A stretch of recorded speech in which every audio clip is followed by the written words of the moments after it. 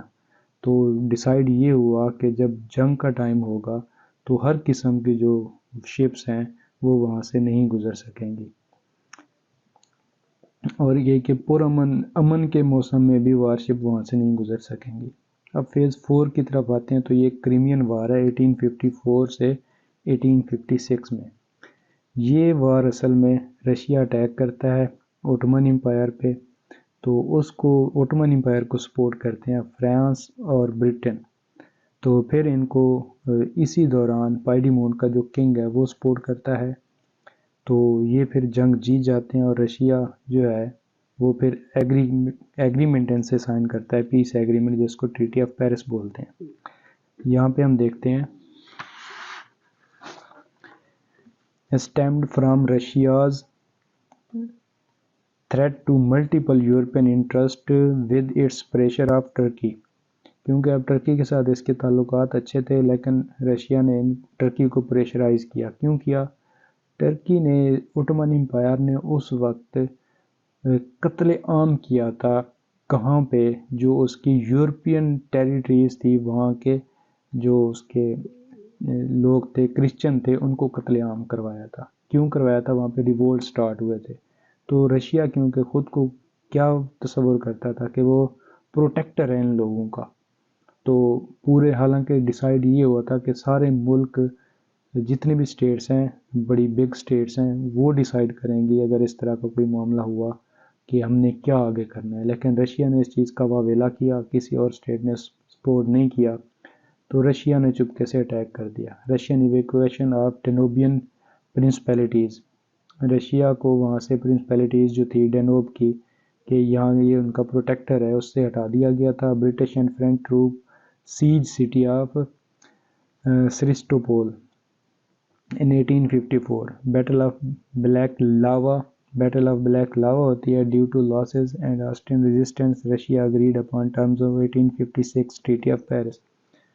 اچھا، بعد میں ان سٹیٹس کو پہلے تو بہت سارا جانی نقصان ہوتا ہے کریمین وار میں، لیکن بعد میں ان کو پائیڈیمونٹ کا کنگ سپورٹ کرتا ہے کیور کی وجہ سے، تو وہ اپنی 17,000 آرمی بھیجتا ہے، تو پھر یہ لوگ جنگ جیت جاتے ہیں، فرانس اور برٹن مل کے، اس کے ساتھ اوٹمن امپائر بھی ہوتا ہے، یہ رشیا کو ریزسٹ کرتے ہیں۔ رشیا جس نے اوٹمن امپائر پہ اٹیک کیا تھا، اس کے ساتھ پھر بعد میں پیس ٹریٹی سائن کرتا ہے، جس کو ٹریٹی آف پیرس بولتے ہیں۔ تو یہ تھا ہمارا فیز 4۔